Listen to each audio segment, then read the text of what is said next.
national interest. Thank you, sir. Thank you. माननीय सदस्य हनुमान बेनीवाल जी,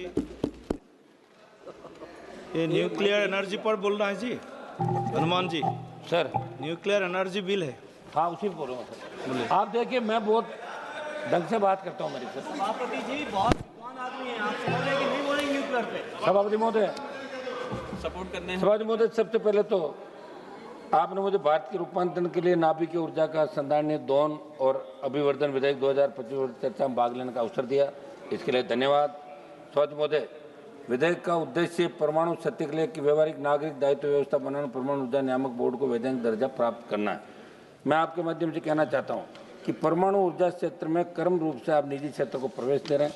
सभापति महोदय, सरकार ने जो विधेयक लोकसभा में पेश किया है, उसकी जनता, देश की जनता को गहरी शंका और सख्त आपत्ति है, क्योंकि सरकार की मंशा के दूसरे पहलू को देखेंगे तो ये सामने आएगा कि विधेयक केवल एक तकनीकी संशोधन नहीं, बल्कि ये हमारे संवैधानिक सिद्धांतों, जनता की सुरक्षा तो सरकारी जवाबदारी के सिद्धांतों में जड़ से बदलाव का प्रयास है। इस विधेयक के माध्यम से सरकार परंपरागत रूप से सार्वजनिक क्षेत्र के अधीन रहे नाभिकीय ऊर्जा पर निजी कंपनियों को खोलना चाह रही। परिवर्तन सिर्फ बाजार खोलने का पसंद नहीं, इसमें जोखिम की प्रवृत्ति, लाइबिलिटी, निगरानी संरचना पूरी तरह बदल जाएगी। सभापति महोदय, हमें मानते हैं कि निजीकरण की प्रक्रिया पारदर्शी, सख्त और जनता हित की शर्तों पर न हो तो भारी कीमत चुकानी पड़ सकती है। सभापति महोदय, ये विधेयक पुराने एक्ट को बदलकर नई व्यवस्था लाता है, जिसका अर्थ है कि दशकों में बने सुरक्षा मानदंड और पीड़ितों के अधिकारों के संरक्षण के लिए नियम होंगे। इसलिए मंत्री जी, आप जो जवाब देते हैं जरूर बताएं कि नागरिकों की सुरक्षा और दुर्घटना की स्थिति में मुआवजे का अधिकार कैसे सुनिश्चित रहेगा।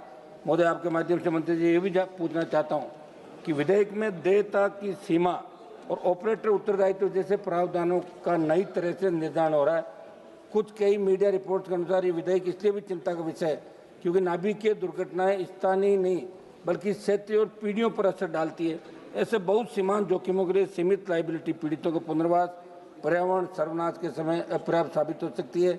नागासाकी और हिरोशिमा का उदाहरण इस बात को दर्शाता है कि इतिहास से हमें कुछ सीखने की आवश्यकता हमेशा ध्यान रखना चाहिए। इतिहास अपने आप को दोहराता है। सभापति महोदय, निजीकरण, ये विधेयक नाभिकीय ऊर्जा जैसे अति संवेदनशील क्षेत्र को निजी कंपनियों के लिए खोलता है। मंत्री जी से पूछना चाहता हूँ कि क्या सरकार ये गारंटी दे सकती है कि मुनाफे की दौड़ में सुरक्षा से समझौता नहीं होगा, क्योंकि इतिहास बताता है कि जब भी उच्च जोखिम वाले क्षेत्रों में निजीकरण हुआ नुकसान आम जनता ने ही उठाया। दूसरा सवाल, दुर्घटना हुई तो जिम्मेदार कौन। मैं मंत्री जी पूछना चाहता हूँ, इस बिल में लाइबिलिटी को सीमित और स्पष्ट किया जा रहा है, और लाइबिलिटी सीमित होगी तो पीड़ितों को मुआवजा कौन देगा, क्योंकि परमाणु दुर्घटना का असर केवल एक जिले एक साल तक नहीं रहता, उसका असर पीढ़ियों तक जमीन, पानी और स्वास्थ्य पर पड़ता है। सभापति महोदय, मेरा आग्रह है कि जनता को इसमें अंधेरे में क्यों रखा गया। क्या कोई व्यापक लोक परामर्श हुआ, क्या कोई खुली जन सुनवाई हुई, क्या सरकार का ऐसा रवैया नीतिगत व जबरदस्ती नहीं। महोदय मंत्री जी, जब आप ये बताएं कि रेडियो धर्मी कचरे का स्थायी और सुरक्षित निपटान कहाँ और कैसे होगा, क्योंकि अगर आज इसका उत्तर नहीं है तो हम भविष्य की पीढ़ियों के लिए जरूर ये जेल छोड़ के जा रहे हैं।